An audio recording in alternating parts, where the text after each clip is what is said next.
This week on the It's a Monkey podcast. When people recruit, we do so much work usually to weed out the weak when the weak are happy to weed themselves out. So my strategy is to identify the strong. That's intrinsically what you're doing when you say, tell me why you're interested in this. And if they just say, oh, because I like working from home, oh, okay. But that's not by definition somebody intrinsically motivated and that you know is capable.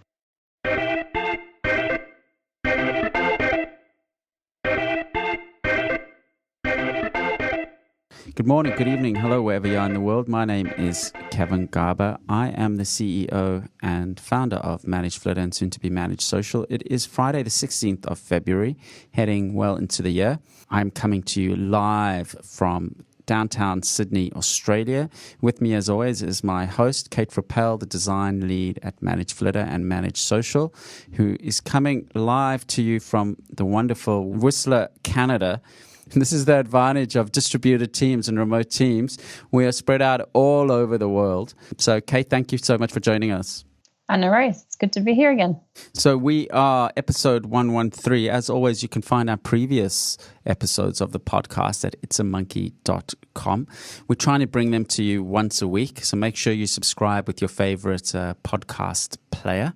And Kate, actually, I had to change phones this week because a couple of months ago, I bought the new Google Pixel and I loved it and everything's great. But the headphone via the USB-C sort of died.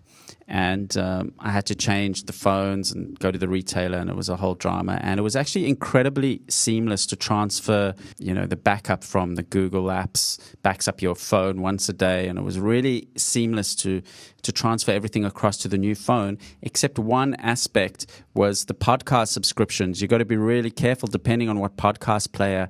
It might not carry over your subscriptions over. So I had to manually in my podcast player, Podcast Republic, save all my podcast subscriptions and then upload it, because it's actually, if you build up podcasts over the year and you curate your list quite nicely, it'll actually be a little bit of a pain to rebuild that up. Yeah, definitely. I mean, it's also a good excuse to do a bit of a clean out though. It is. And I probably, there's probably 50% of the podcasts I don't listen to regularly in there, and I probably, listen to probably a dozen very, very regularly. I hope we are on your list if you are listening to us, of listening to us regularly. Today, later on in the show, I'll be chatting to Steve Acho, who's wrote a book about tech hiring. And we chatted to Steve last week about tech recruiting and why is it broken. And Steve has written a book about this, and I chat to him about all those exciting topics. It's something, obviously, we talk a lot about being a tech company ourselves. It's something that's very core. And we know some of you have your own companies or are team members in companies. So team building is one of the really, besides finding your product market fit and despite sort of managing your cash flow, sort of definitely close on those two is building your team. So I had a chat with Steve, and that's coming up a little bit later on in the show, so stick around. As usual, first we try to bring you a couple of news items to help you stay on top of this fast-moving tech industry. Kate, Google announced that they going to come up with a stories type of format. It was similar to Snapchat. Now, am I correct in understanding this? At this stage, it's just for publishers, right? This isn't for consumers to create their own type of Instagram stories or Snapchat stories. This is for select publishers to create a story type experience related to a news event and it might only sort of last for 24 hours or so. Is that correct? Yeah, something similar to that. So at the moment, it's a developer preview, and it's called AMP, so AMP Stories. They're just testing it with a couple of selected publishers, so People and CNN, for example.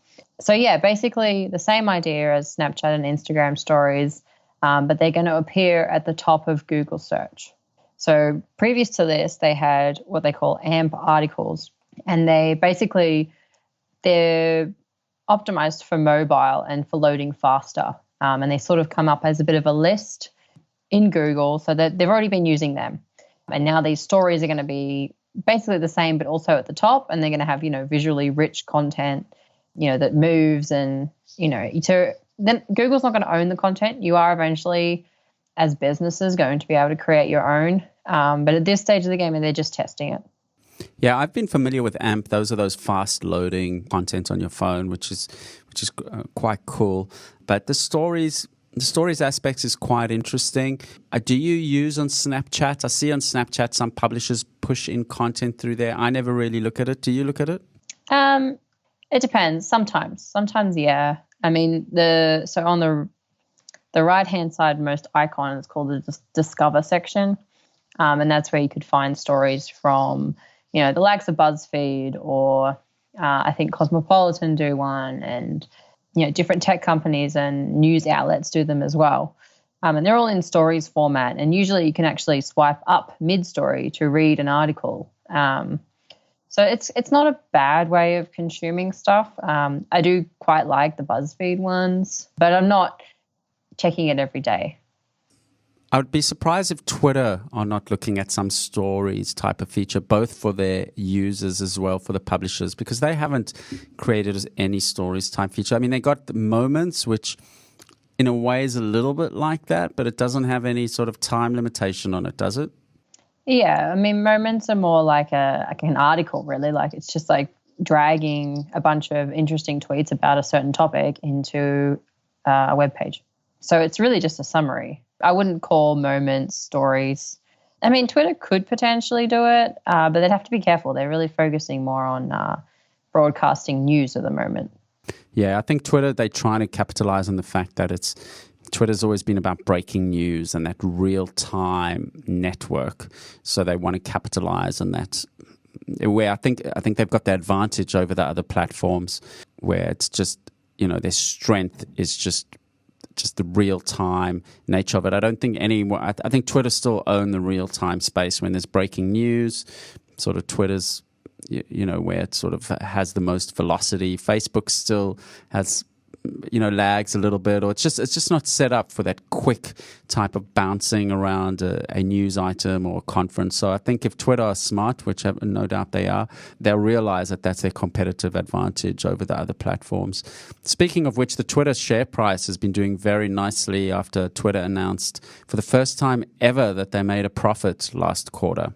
So that was a big deal. And their share price just really bounced quite nicely. But of course, they're losing one of their top guys, Anthony Noto, who is their chief operating officer.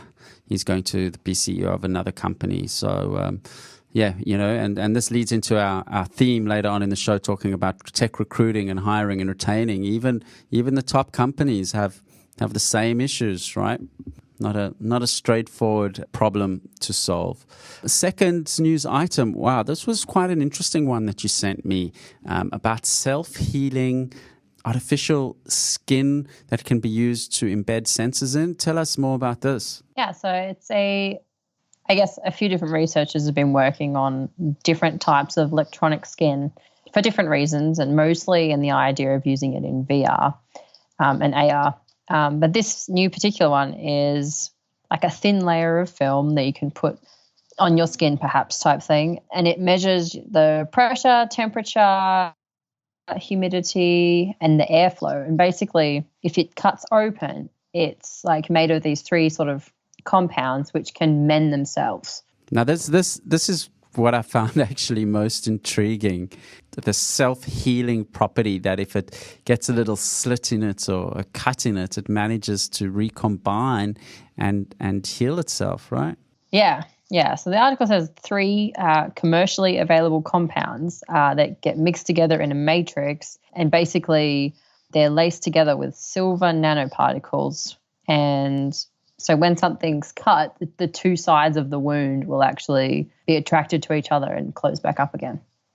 That's amazing. And it says even if you really destroy it, you can even then put it in water and it totally recreates itself? Yeah, so there's a solution that you can make, and it basically separates all these compounds again so that you can reuse it in a new piece of skin, electronic skin. Wow. So the idea is you'll have this it's almost be like a plaster or what they call a Band-Aid, right, with some sensors on it, and it will last quite a long time because it will self-heal itself, or you can sort of reset it by mixing it up in water, and it can just monitor all sorts of bits and pieces and just sit there and ping some notifications to your phone, right? Yeah, potentially. I mean, some of the other companies are using it to manipulate virtual objects. That's why it sort of comes into VR. And they use magnets, so you don't actually have to touch things. I guess if you think about it, like VR is mostly controlled by cameras and the idea that it's seeing you move and your motion. But these sensors are reacting to, chemicals and movement. So there's sensors in the actual thing that talk to a magnet, which is programmed to do certain things when certain voltages hit the magnet. It's quite difficult to explain, but yeah, there's a few articles. I'll put them in the show notes so you can read about it. It'll be particularly interesting for like in the future for prosthetics and even robots and things like that. I think there's been so much talk about cryptocurrency, and there's been so much hype around cryptocurrency that we're forgetting that there's innovations in all these interesting other areas, and hopefully the crypto hype will die down a little bit, and we'll get to back onto the track with the AR and the VR and the cyborg sort of, mixing us with technology. And there's a lot of development. There was Boston Dynamics, is it? That robot company out of Boston. They released a video a few days ago of one of their robots that walks up to a door, senses it's a door, and extends its hand and opens the door and just walks through the door, and it was very, very, very cool. All this technology is compounding incredibly, incredibly fast. So it's the next few years are going to be super, super interesting. I don't know where we're going to be in 5, 10, 15, 20 years. There was also some guy, I don't know if you saw in the news, Kate, there was some guy that claimed to be from the future. Did you read about that? No. Some guy that he claims to be from, I can't remember, 2030 or something like that, and they asked him questions and gave him a lie detector, a polygraph test, and he passed the lie detector test, and he said he's come back to today under great risk to himself, and he spoke about all these topics, including the fact in which he said that Donald Trump is going to win another election, and he named the person that's going to be the president in the US after Donald Trump, which I think was a woman, some unknown name, and he spoke about some other technologies and and I mean, I don't know, 99% chance, 99.9% chance that, I don't know, this is just a bit wacky stuff, but I don't know. I mean, I don't know. What do you think? I don't know. I think it may be possible, but not now. I mean, I don't know if it's possible in today's age. But I wouldn't put it past them in the future. I mean, think now, could you, 50 years ago, would you have thought about skin that can heal itself chemically that we would make that's not natural? Like, you wouldn't. Look, everything. I mean, even the fact that we're talking for zero cost in a live, high-quality format across the world, just, something which we consider just staple. So the rate technology compounds. But imagine if he was, I mean, it would be pretty trippy if he's actually... and I'm not really one big into conspiracies and woo-woo stuff and all of that. But I don't know, in theory, if you can bend time, which I think Einstein predicted, if you travel the speed of light, time slows down and all these funky things. But the question is, Kate, if he's from the future, why can't he just predict the lottery number tickets? Yeah, good. Right? Maybe. Yeah. I don't know why you would go straight to the media. Yeah, look, I mean, it's one way of getting a story in there, but who knows? It's fun to talk about and discuss the implications in any case. So anyway, those are the stories for episode 113. We're going to take a break. Remember, you can tweet us, you can email us. We try to do these podcasts once a week, and We're going to take a break, and then we're going to come back with an interview with Steve Acho, who's the CEO of Solstice Consulting Group and is the author of Why Technology Recruiting is Broken and What to Do About It. And I had a great chat with him about tech recruiting, remote teams, building teams, hiring, etc. So we'll be back after the short break. Hi, my name is Jo Pinto. I'm the Business Operations Manager here at ManageFlitter. Did you know that Twitter can be a powerful social selling platform? But the first step to effective social selling on Twitter is to grow your Twitter account with high-quality, niche followers. For example, let's say you are an online bicycle retailer. ManageFlitter could help you grow your Twitter account by helping you find and follow people who have the word cyclist in their bio. The more targeted your search is, the higher likelihood these Twitter accounts will follow you back. We have millions of users, literally, that have used ManageFlitter's search, sort, and filtering tools to grow their account with the right followers. This has provided them with a solid base to kickstart their social selling. Feel free to drop by manageflitter.com to trial our product or email us at contact@manageflitter.com to schedule an obligation-free walkthrough. You're back with It's a Monkey podcast. My name is Kevin Garber. I am the CEO of ManageFlitter. And on this podcast, we talk about everything related to technology, startups, and all those exciting bits and pieces. Now, I know many of you have your own company or you are looking for a great gig in a great company. And one of the topics that you'll probably notice we chat quite a bit about on the podcast is how crazy the tech industry is from finding and retaining and recruiting the right people. And from the other side, all these smart people that are looking for the right people to join. It's a great industry. There's a lot going on. We're all trying to optimize our own side of the story. And it's a lot of challenges unique to our industry and not unique to our industry, and it's moving incredibly fast. So I'm happy to say at the end of my Skype line, I have Steve Acho, who's the author of a book called Why Technology Recruiting is Broken. And Steve is also the CEO of the Solstice Consulting Group. So we dragged Steve on to chat about all these exciting topics. Steve, thanks so much for joining us all the way from Detroit, Michigan. Thanks for having me, Kevin. So, Steve, your book, Why Technology Recruiting is Broken and What to Do About It. Why is technology recruiting broken? It's something I actually talk about with some of my team that, actually, funnily enough, just yesterday we were talking about a certain position that's still open. And I said to our tech lead, Ricky, I said, it's amazing that the process of recruiting really hasn't changed that much, despite LinkedIn, despite job boards, despite so much. At the end of the day, we still have to have these face-to-face interviews and tech tasks, and it's still such a cumbersome process. Sure. Well, I think it's funny that you mentioned that, because I actually make the argument that not only isn't it easier, but the technology that we rely on and that helps us in so many areas of our lives actually exacerbates some of the problem when it comes to hiring and getting hired.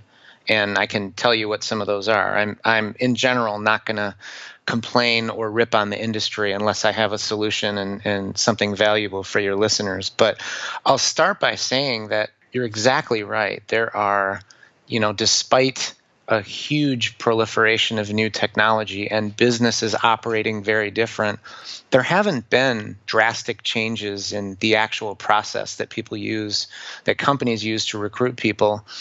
They just use different mediums. They just use technology. But there's a problem that that happens in a lot of businesses, and I like to illustrate with a simple story. There's a woman that cooks for her family all the time. She cooks a roast, and her husband has seen her do this many times, and he notices that every time she cooks this roast, she chops off the ends of the roast. She wastes about 20% of it, and then she puts it in a pan and puts it in the oven and bakes it. And he finally says, after seeing her doing this so many times, "Why do you always chop off the ends whenever you make a roast?" And she said, "I don't know. My mom taught me that. I'm actually going to ask my mom." So she calls her mom, and her mom says the same thing. "I don't know. My mother taught me that. Go call your grandmother." So she calls her grandmother, and her grandmother says, "Oh, when we first came to America, we had a tiny apartment, we had a tiny oven, and the roast wouldn't fit in the oven." And so it just kind of illustrates something that I think happens in so many businesses. It's just this is how we do it, or this is how we were taught to do it syndrome. And no one's actually asked, does it still make sense? Right? And so one of the biggest things that I think is broken about recruiting, I don't care if you're using the newspaper and old-fashioned, get together and meet every single person that applies by mailing you a resume. I don't think that happens very often, but even if it did, one of the old practices that hasn't changed, and I believe this is true in Australia and in Europe and everywhere that I've seen, it's not just a US problem, is that when companies go to recruit people, the people look at a job description first, and those job descriptions very often have two huge problems. One of them is that they're not compelling or interesting. They're boring, and there's really no reason. I mean, if you look at it almost as a marketing function, Apple would never have an ad for their iPhone that just had a 20 bullet point long list of specs for the iPhone, right? They would make a case for why you need this in your life. So one, it's boring. But the second part, and maybe the more important part, is that job descriptions, Kevin, usually don't describe jobs.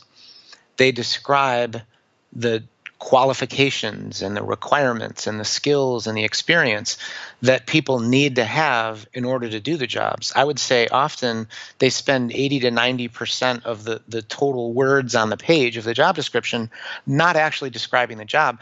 And in the worst case, they don't describe the job at all. And the reason I say technology recruiting is broken and what to do about it, even though I think this is very prevalent in, I don't care if you're hiring a host at a restaurant, versus an iOS developer to create an app for your small or medium-sized business.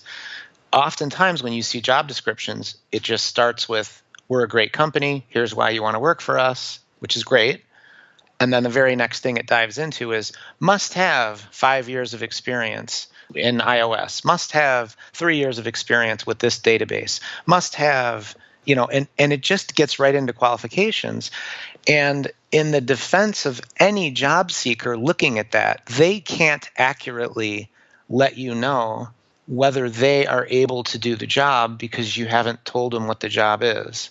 And so the one thing that I'm trying to evangelize, if it could just be one thing, there's lots of, I think, perspectives and strategies and tactics that people can use both to find jobs and to hire the right people so that those people are doing work that they consider meaningful.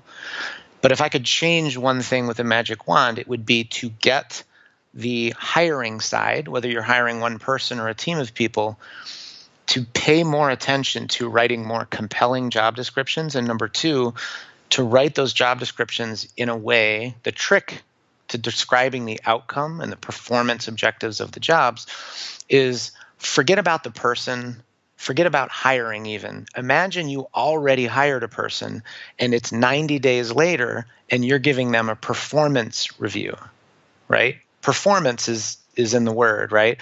There's no one in the world that does a performance review after 90 days and says, congratulations, Kevin, you've been here for 3 months. When you first came in, you had 5 years of iOS experience, and now you have 5 years and 3 months. So you're going to get a raise. No one talks about what you have. They talk about and they reward you, hopefully, for what you do with what you have. It's what you do with your experience and your contacts and your education and your Rolodex that matters once you get into the job. So since we're rewarding people and paying them based on performance, we should hire them based on that. And so step one is to write a compelling job description, even whether you're talking about it with someone else saying, hey, do you know anybody who can do this?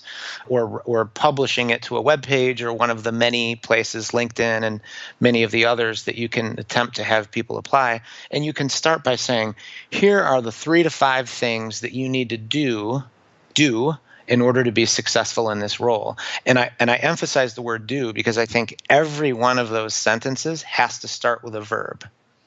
So you're not allowed to say, good communication skills. right? Good communication skills is useless unless it's in the context of how you're using that communication. Can I have communicate good communication effectively with the skills. team, with the team.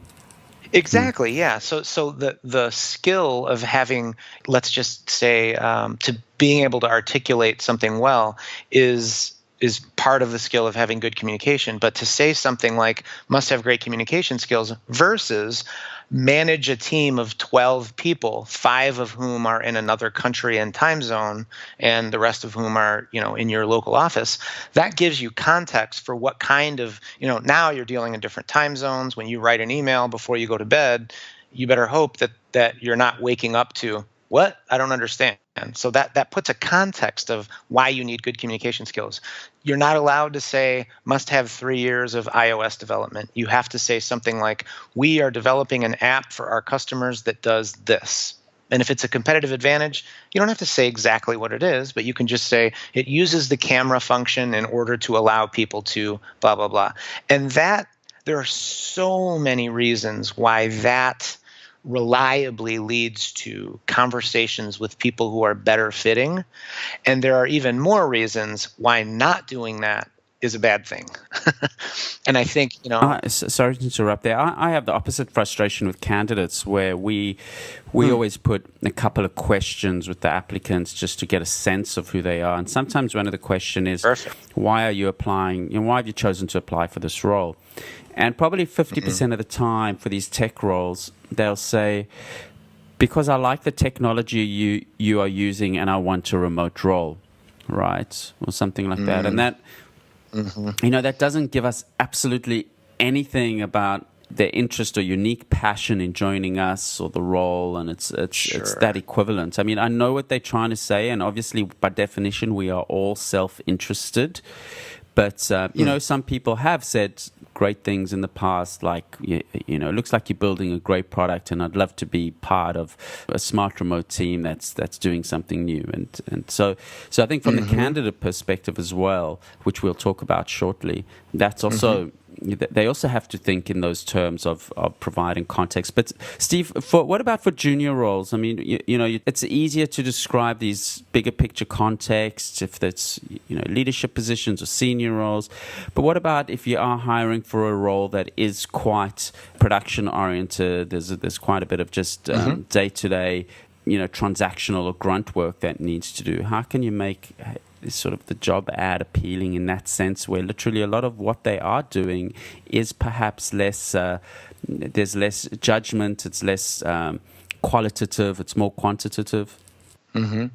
Well, you clearly want people who are intrinsically motivated to do that kind of work. And so I think the trick, I mean, if you really back up and just look at do like an 80-20 analysis, right? 80-20 states that 80% of the outcome or the results come from 20% of the inputs. And it applies to so many things in life. And sometimes it's, 95% to 5%, right? It applies in personal life. It applies in business. Most companies that have 10 salespeople are getting 80% of their revenue from the top 2 selling salespeople, right? It's pretty typical that happens.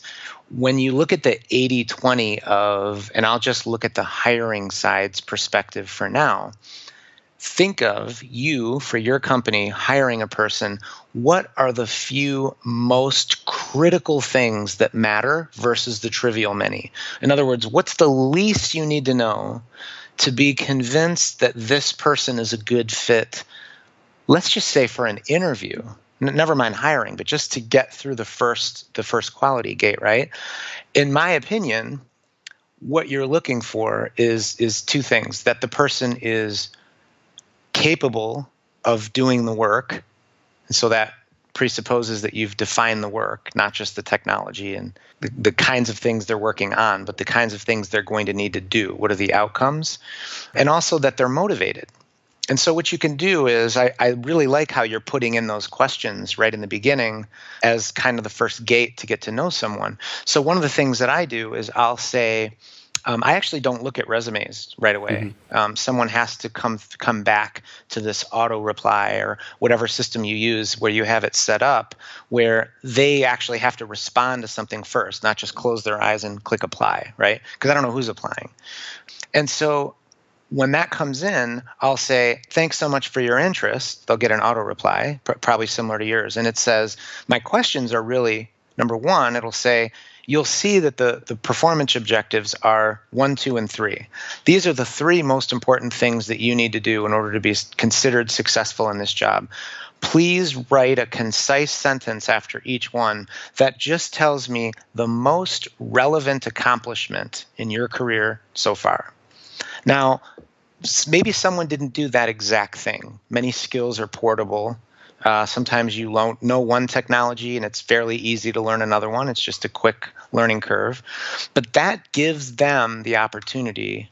Well, first of all, it gives us the opportunity to weed out people that aren't even going to do 3 minutes of thinking, right? So if it's like my business partner always says, I have to laugh. She says, when people recruit, we do so much work usually to weed out the weak when the weak are happy to weed themselves out. So my strategy is to identify the strong. That's intrinsically what you're doing when you say, tell me why you're interested in this. And if they just say, oh, because I like working from home, well, okay, but that's not by definition somebody intrinsically motivated and that you know is capable. But this kind of tests for both things, right? It tests for motivation, at least to get the job, and it allows them to I'm testing now their capability in, well, first of all, following simple directions. If I say write a concise sentence and somebody copies and pastes 12 bullet points from their resume, they're really not thinking. They're just doing the least that they need to do, right? And so I end up with a small percentage of great people to talk to, and then you can move it further down the line. So I think you write the job description in a way that describes the outcome. You ask them why they're convinced that they can get that same outcome here, and then you can, for me, I would get into other personal things that make it to try and understand for both of us whether we're a good fit for each other. But all of this is also affected by supply and demand, right? And what I mean by that in the tech industry, I'll give you an example. We've got a product that's built on quite well-established technology stack, PHP and MySQL, and then we're building a new product built on a much more cutting-edge technology stack, Node.js and React. Now, if we put a job ad on the PHP stack, we get absolutely flooded with applications. If we put a job ad on the React stack, it's very, very light. So on the PHP side of things, the supply is not there. So on the PHP side of things, we can really focus on trying to surface that quality, and we've approached that by putting these absolutely crazy job specs. We're throwing in the kitchen sink, and that just sort of bubbles the people. On the React side of things, we've got to be a little bit more creative, and we've got to sort of be a bit wider and try to find these unpolished diamonds, and our strategy's got to be quite different as well. So, I mean, the supply and demand does play a factor in all of this, right? Sure. I agree. Yeah. But I would still argue that even though certainly when there's high demand and low supply, you are in a different situation as the hiring person, as the hiring side. But I would still argue that you shouldn't really change your strategy so much. In other words, even if there are 1,000 people that apply for the job, I think your job isn't to weed out the weak so that you remain with whoever's left. To me, that kind of strategy is optimized for getting the least bad person who will do the work for the amount of money that you'll pay. Yeah. But if you change your mindset and say, I'm not trying to weed out anybody, I'm trying to identify the strongest meaning the most capable, the most motivated, and the best fit, right? And I'm starting that, so you might get 1,000 job descriptions for one that has very high supply. But for another technology that has very low supply, I still say it's the same argument. The mindset is, I'm going to try and identify the best. Just in your job description. So if I'm somebody that has a very high demand, low supply skill set, and I'm looking for a job, I'll just pick Java out of the air. So let's say it's Java, and I'm looking for a Java job. I'm gonna have options, right? By definition, because it's low supply and high demand. I would argue that I'm already more likely to want to work with your company if you've given me compelling reasons to want to do that work for your company. So it's kind of a marketing thing first, right? And then once you do that, then we are identifying together whether it's a good fit. Now, I know that the position many people are in when they're hiring is that they're overwhelmed by resumes. And so they think, I don't have time to look at 1,000 resumes, right? Which is understandable. You're trying to be more efficient. But again, I think that, and there are lots of, I don't know if you have this in, I don't know if this exists outside the United States, but there's a popular service in the United States called ZipRecruiter. And what they attempt to do is find you the right, the quote, perfect fit based on your specs very quickly. Well, what they have is this growing database of resumes. Many of them are fake, but even if they weren't, even if half of them are fake, right? There's still millions of resumes out there. But the problem from my side is that it's an attempt to organize the work just in terms of efficiency, right? To me, the biggest waste is to do something very efficiently that shouldn't be done in the first place. It's kind of back to the roast story, right? If I'm selling a technology that chops off the ends of the roast as fast as possible, but nobody's said, does it make sense to even chop off and waste all this meat to begin with? Then you're just doing something faster that shouldn't be done. I think that a service like that doesn't do the whole industry a service because they're inherently saying we can weed out the weak really fast and we can just identify the people that have 5 years of this skill and 3 years of that skill. And I would say whether it's high supply or low supply, when you only have specs that say must have 5 years, must have 3 years, must have 2 years, you're only getting people whose resumes say that they have 5 years, 3 years, and 2 years of X skill. That doesn't mean that they're capable of doing the work. Well, first of all, it doesn't mean that they actually have that experience. But to me, it doesn't matter. We want to get as quickly as possible to answering the question, are you capable and motivated to do this work? And that conversation to me starts by being more human. And I think even whether you get 1,000 applications or you get 10, I still treat it the same way. I write the most compelling job description for the person that I'm trying to get to, right? Same as marketing, right? Marketing is, nobody buys an advertisement for the Super Bowl in the US if they're only targeting a very small demographic. They want to get right to their demographic and they want to have the right message so that when that person sees it, they're like, that product is for me, that job is for me. So if you start there and then you have some kind of system, and that's what we use. So we have a system at my company when we are actually recruiting versus using somebody that's already in our network where they just get an auto reply that says, hey, thanks so much and it's very human message. Like, we're happy that you're interested in this. Please let me know, the most relevant things that you've accomplished according to this. And that's the start of a conversation. And if we get 10 resumes, only one of them will respond to that, which is great. And by the way, we kind of talked about this a little bit earlier, Kevin, but when I made the point that I think technology exacerbates some of the problems instead of helps, here's a good example of that. The reason that you're overwhelmed by resumes when it's a high supply situation is that most of these, actually all of them that I'm familiar with, make it as easy as possible for people to apply for jobs. They view that as a feature. I view it as kind of a bug in a way. So I don't know if you know this because you may not have been on the job market recently, but when you search for a job, so I'll use my Java example again. If I'm searching for a Java job and I type in Java developer, United States, and it comes up with 1,000 listings, I can literally click select all and apply all. Yeah. So to me, that makes it very easy for anybody to just close their eyes and apply for 1,000 jobs, but it certainly doesn't make it easy on the person that's getting the resumes. And so that person now says, I'm overwhelmed, I'm inundated, how do I make this easier? I need to change my strategy to weed out the weak so that only the strong are left. But I say it's really the same thing, but it is a different mentality. I'm going to identify the strong, the weak will weed themselves out. And that's exactly why we ask a few questions, because even just a few initial questions weeds them out. I think one of the challenges with technology as well is that marketing problem you spoke about. So the company needing to, view their job ad as a marketing piece.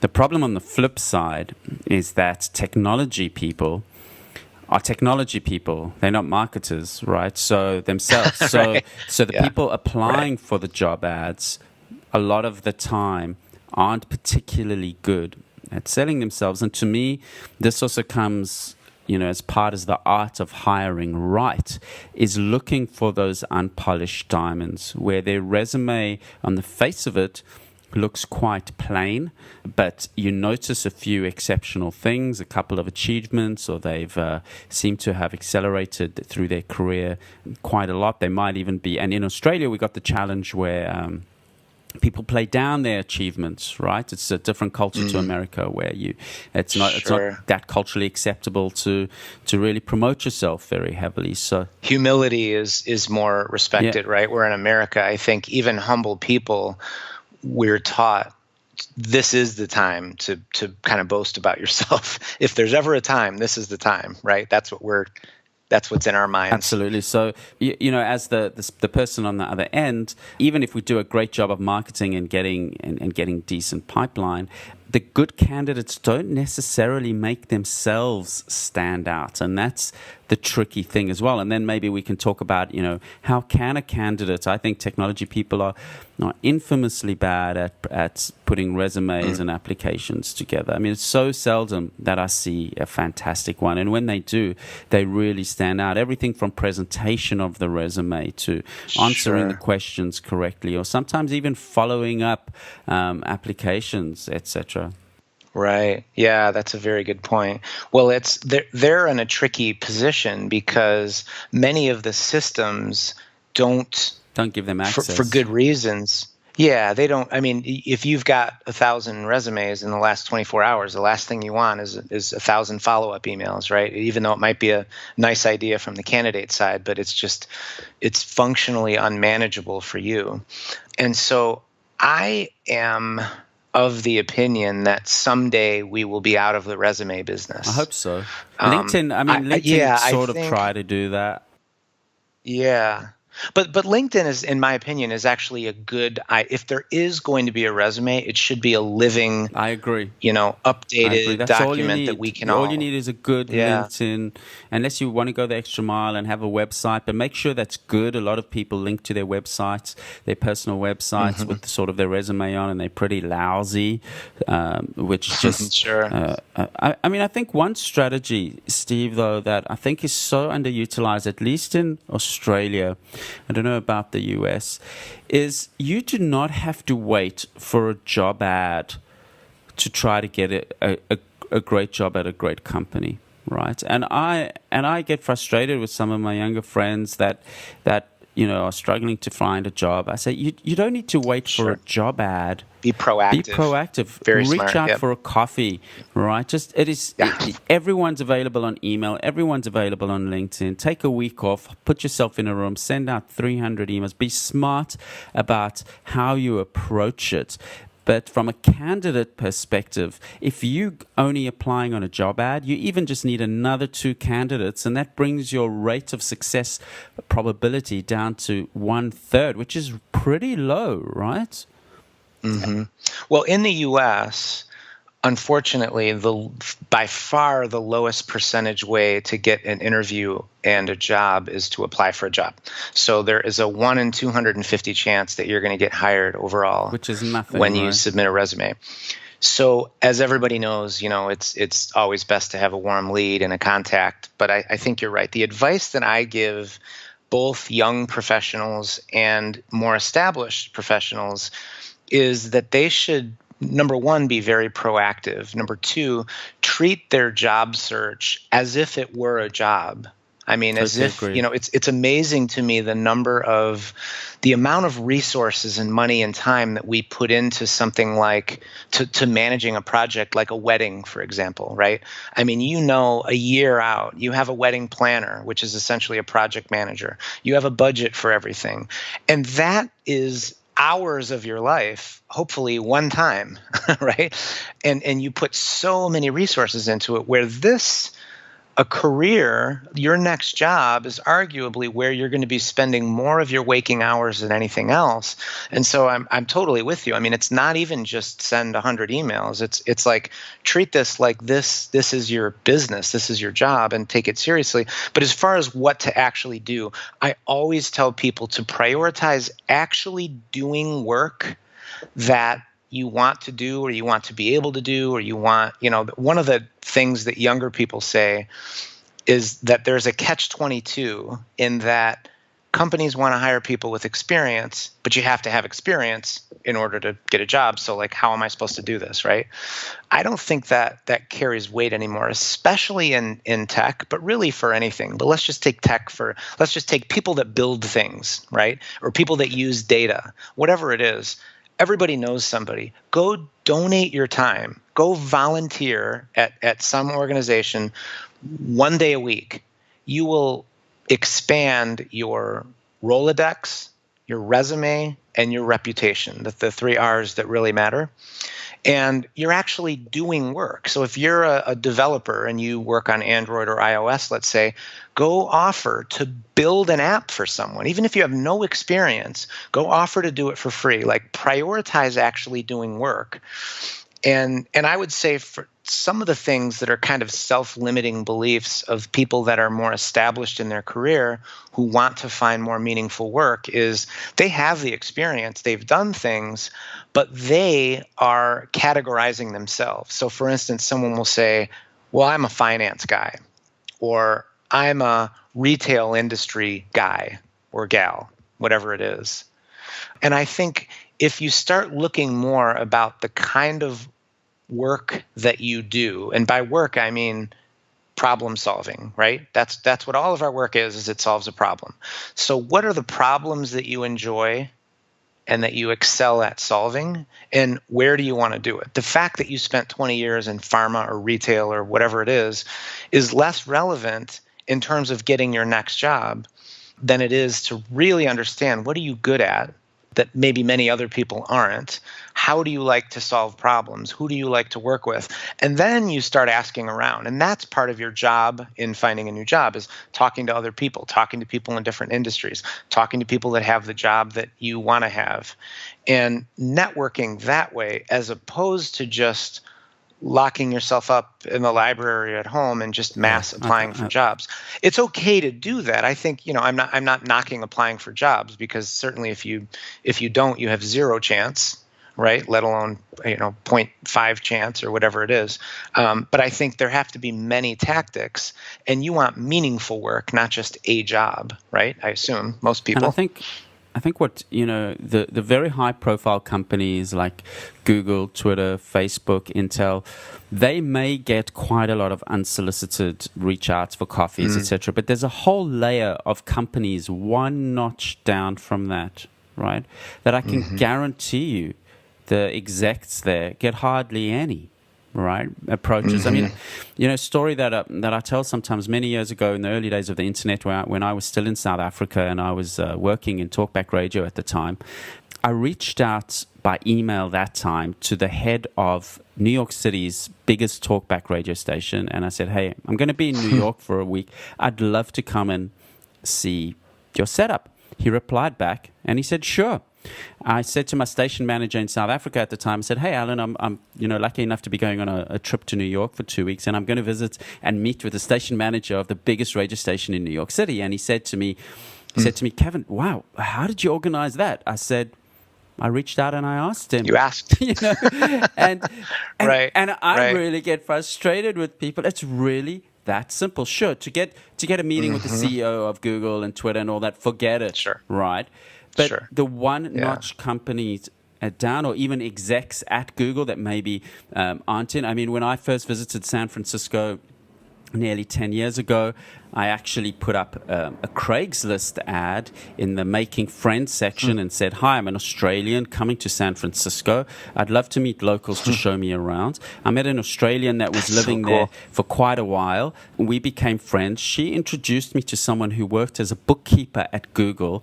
This bookkeeper at Google knew a product manager at Google, and this product manager at Google took me around and introduced me to all these other great product managers, and we've stayed in touch over the years. So to get a little bit, and these are not really time-consuming things, but it's being a little bit more proactive, and that's probably the one word I would just encourage people. Just put a little bit of proactivity in it, as opposed to just waiting for people to put those ads out, and it might just put a little bit of put a fuel on your efforts and help you get that job where you love going into work every day, which is really the aim, and which is really what we all want, is that meaningful work, right?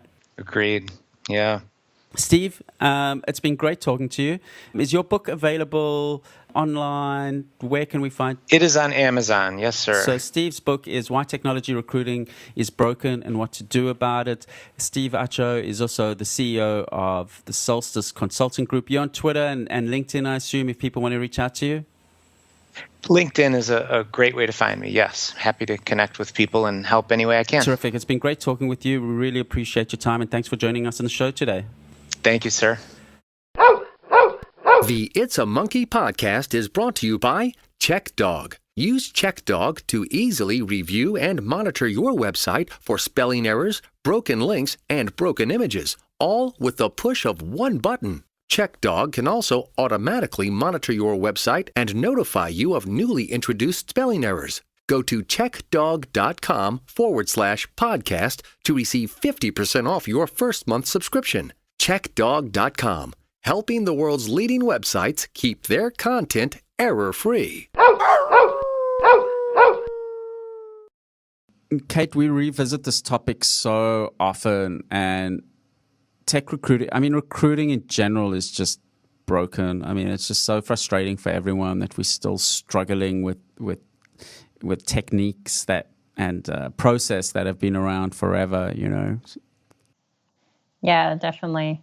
I think it works out for the recruiters, but it's still quite challenging as a company trying to find the right people and being swamped with applications because of these automated services, which Steve also mentioned. Yeah.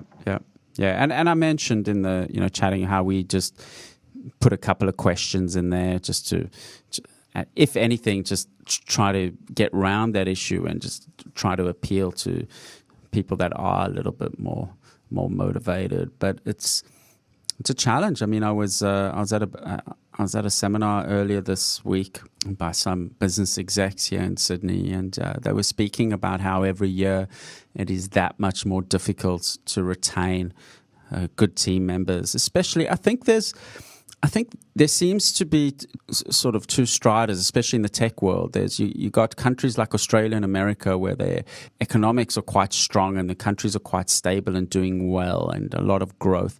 And then you have countries like, for example, Eastern Europe or South America where there's some very highly educated, experienced people, but their economies are struggling a lot more. And for them, for people in those countries, it's still actually pretty tricky to get a job. I was chatting with someone in Eastern Europe this morning around some recruiting issues, and he said in their country, because it's most people who want to get a decent paying job, they need to work remotely for a company outside of their country. But what he said as well, he said is via torrents they access university material from all the universities around the world, and they self-learn, which was quite interesting, right? So How do they get access to it? I'm sure, I don't know, obviously someone illegally dumps material and videos and who knows what else, course material from some of the top universities, and he said in their country, that's what they self-learn. And it's obviously not legal, and we certainly never condone illegal content and breaching copyright, etc. But in a way, the benefit is the country lands up skilling up, so this is in a way, this is the new environment that's happening, and he said to me as well. He said, "Look, we've got to work that extra mile to get good jobs. In the West, they come a little bit easier." I also had a chat this week with someone in Sydney. I don't think I told you about it. I think I told Joe about it. A young chap who's 16 years old that was offered a full scholarship to study computer science. And he said to me he rejected that offer because in order to accept that offer, he would have to complete the last 2 years of school. And he's been coding since he was about 10 years old. And he just wants to code and work in the real world. And he just doesn't want to, he just feels like he's learning a lot more being out of school than in school. So, and he's looking for a full-time programming job. So. Nice. Yeah, I don't blame him. It's at least 5 years of his life. He's going to have to finish school and then do another 3 years of university minimum.